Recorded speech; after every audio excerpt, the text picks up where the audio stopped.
Hello guys, so usapang PBA tayo. So kahapon, pinag-usapan natin yung part 1 kung sino-sino ba yung mga PBA players sa mga teams ang dapat nang i-trade. So inisa-isa natin yung mga teams, no? So kahapon first 6 teams, ngayon ay yung mga last 6 teams. So kahapon pinag-usapan natin yung Barangay Nebra, Blackwater, Magnolia, Meralco, Converge at Inlex. Ngayon naman yung last 6 teams. So sino-sino ba yung dapat pakawalan? Maraming instances yan kung bakit sila ang dapat i-trade para lumakas naman yung kanilang koponan at talagang magpapalakas ng puwersa din, no? At makabawi sa mga talo nila, no, yung mga struggles nila this conference. So unahin natin yung Phoenix. Phoenix is Ken Taffin. So si Ken Taffin magaling din to na player. Kaso itong kupunan niya na Phoenix ay palaging nasa baba. Still struggle pa rin, no? Sa Philippine Cup. Since nawala si Matthew Wright sa Phoenix, medyo na laging nasa baba na itong Phoenix. At hindi sila agad na nachichempo, no? Wala silang hindi pa sila makachempo itong Phoenix. So, nung nakarang draft ay tinrade nila yung number 2 pick dahil wala talagang available na mga big men. So, problema talaga sa Phoenix ang big men. So, ang big men talaga dyan, si Taha, si Perkins. So, sila na lang yung talagang big man dyan sa Phoenix, no? Pero medyo, parang small forward, no? So, itong si Ken Taffin, magaling din to na player. I think best destination ni Ken Taffin ay yung Titan Ultra. So, pwede ito sa Titan Ultra. Mamaya pag-usapan natin yung Titan. So, next, itong Rain or Shine. So, Rain or Shine, Andre Caracot and Dave Ildefonso. So, unahin natin si Dave Ildefonso. Nung rookie niya, medyo nagagamit din itong si Dave Ildefonso. Kaso nung pagdating nila Nocum, nila Limetti, nila Kilan Chongson, tapos lumakas din si Clarito. So medyo itong si Dave Ildefonso ay natatabunan na, no? Hindi na masyado at di na rin masyado, no, nagagamit ni Coach Yeng Yao nung nakarang season. So ilang minutes lang itong nagagamit, no, si Dave Ildefonso dyan sa Rain or Shine. So siguro itong si Dave magpakita din siya ng dyan, no, sa Rain or Shine para hindi siya i-trade, no.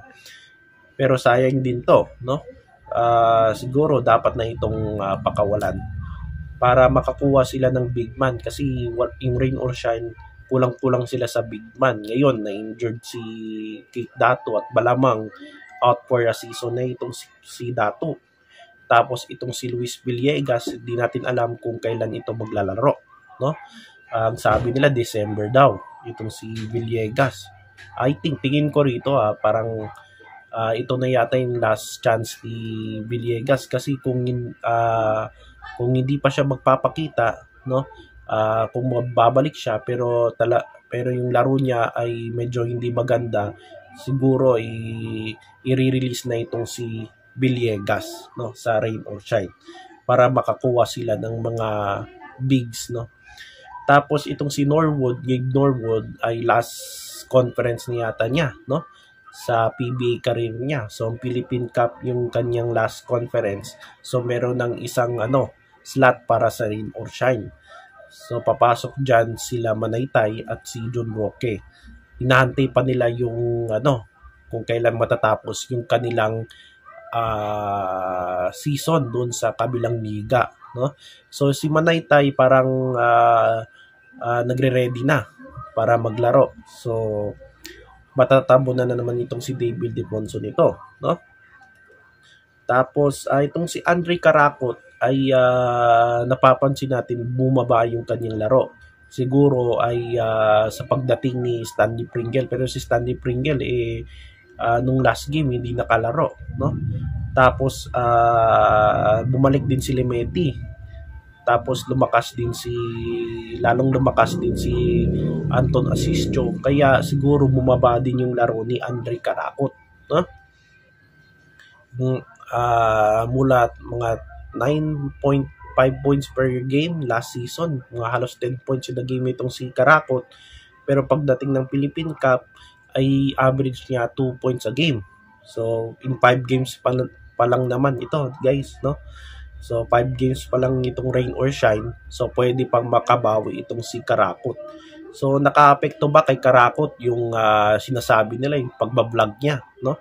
So, I think hindi naman naka-apekto yung kanyang pagbablog kasi itong rain or shine, sila Karakot, kilala yan sa dyan nag-start yung sinasabi nila Coach Yao, yung maraming mga pogi sa rain or shine.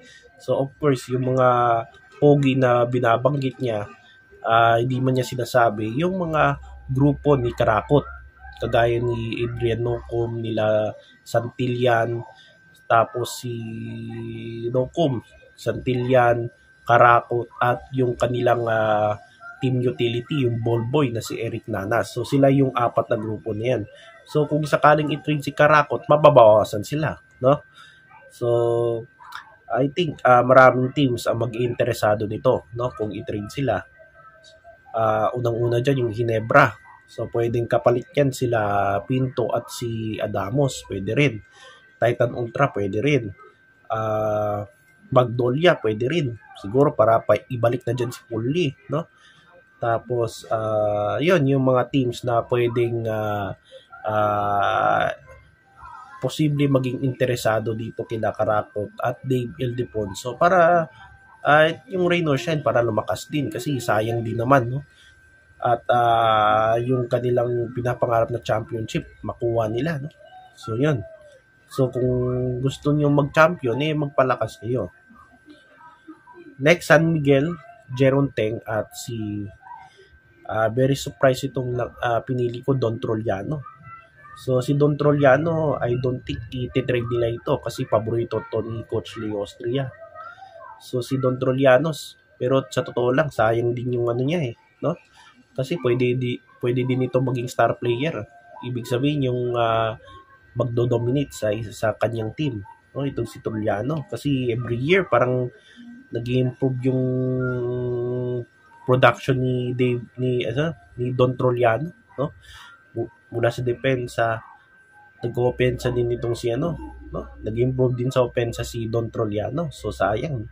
So itong si Wami Chongson, malabo din itong i-trade. Tapos ganun din si si Brondial, no? Paborito yan ni Coach Leo. So I don't think napili ko si Trollano kaso malabo din siya i-trade ni Coach Leo. So itong si Jeron Teng medyo posible din ito, no? Kasi nung nasa Converge pa siya, no? Superstar siya doon. Siya yung leading dyan sa Converge kasama ni Maverick Hamisi. Pero pagdating ng San Miguel, no?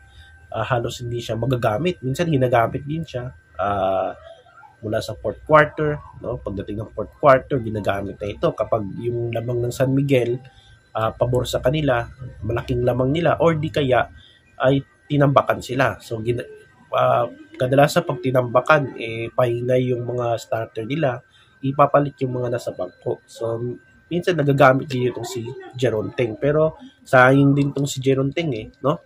So dapat lang i-trade ito. Yung sana, yung Converge sana, no? Kung nandyan pa si Jeron Teng, si Hamisi, siguro maaga pa, no? Malakas na itong Converge kasama ni yung dalawang Justin at saka si Alex Stockton, no?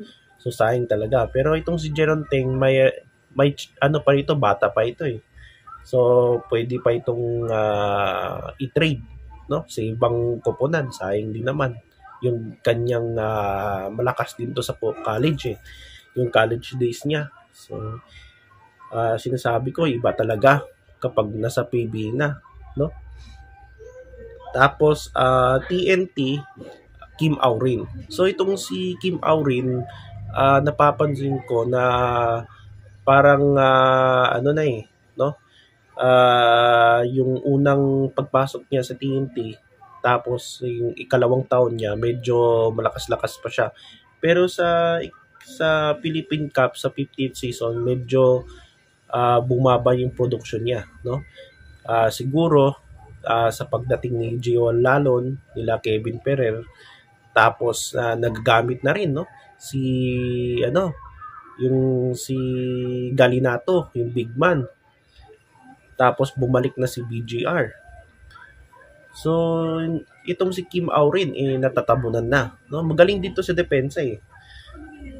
Sa totoo lang, pwede sa ngayon itong si Kim Aurin ang pwedeng i-trade kung sakali ng TNT. Siguro ipalit nyo kay Aaron Black dyan sa Meralco. Pwede rin yan, no? So, sa totoo lang, bibihira lang yung mga teams na halimbawa, yung San Miguel mag-trade doon sa trade partner nila, Converge, Rain or Shine, Phoenix, MVP teams. Bibihira na lang yan no? Hindi kagaya ng dati na talagang yung trades noon patas-patas pa. Ngayon, no?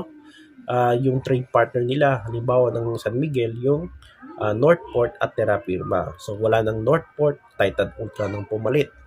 So, ewan ko kung ganun din yung gagawin ng maging suki rin nila itong Titan, no? Terra Firma kay Mark Carino. So, napapansin yun, wala na si Carino sa lineup ng Terra Firma. So, siguro na-injured siya, no? Injury pa siya. So, napapansin ko, wala na, no? Si Carino dyan sa Terra Firma. So, dapat na bang i-trade itong si, si kay Mark Carino. Noong last season, matunog na yung pangalan niya na iti-trade siya sa Ginebra, iti-trade siya sa Magnolia. So, yung dalawang teams ang interesado dito kay Carino. So, sayang itong si Carino magaling sa depensa ito Big man. So, ang pwede ito sa Rain or Shine, no? Pwede din to sa Titan Ultra at Phoenix. Yan yung mga teams na need nila ng big man, pati NLEX. So, I don't think itong SMC teams may interest pa rin dito kay Mark Carino, no? Yung Ginebra, I don't think. Kasi hindi rin nagagamit si Adamos no? Tapos San Miguel, walang chance. Magnolia, ganun din. Puli na yung lineup nila. So, ang chance dito para makuha si Carino sa Titan Ultra, Phoenix, Rain or Shine at NLEX. So, yan yung mga teams na need nila ng mga bigs. 6'8" ata si Carino. So, Titan Ultra last na team. So, Titan Ultra Cade Flores. So, pwede itong palit sa Phoenix ni Ken Tapin. Kasi itong si Cade Flores, malakas lang ito nung rookie pa siya. Pero pagdating ng ikalawa at ngayong season na ito, ay medyo bumaba na yung laro niya. Siguro malakas na si si Joshua Monson. No, dati paborito ito ng SMC kasi ito parang hinog na itong si Joshua Monson. Ngayon siguro parang walang interest ditong mga teams dito kay Joshua Monson. Siguro nakikita nila inconsistent pa rin itong si Joshua Monson kahit yung laro niya ay nag-improve na, no? At napasama nga ito sa di ba? Nanalo siyang siya ba yung nanalo sa most improved player, no? Siya ngayon. So, itong si Cade Flores, so wala na rin tong parang wala na ring production dyan sa Titan Ultra, pwede na siyang i-trade, no? Ang best team na dapat niyang puntahan yung Phoenix. Siguro na dahil si Calvin Abueva, dominante rin sa Titan Ultra, medyo bumaba yung production niya dyan. Tapos si Monson, no? Plus si Monson pa. So yan yung ating last na video na part 2 ng sino-sino bang mga PBA players ang dapat nang i-trade. So maraming salamat at kita-kits sa next video.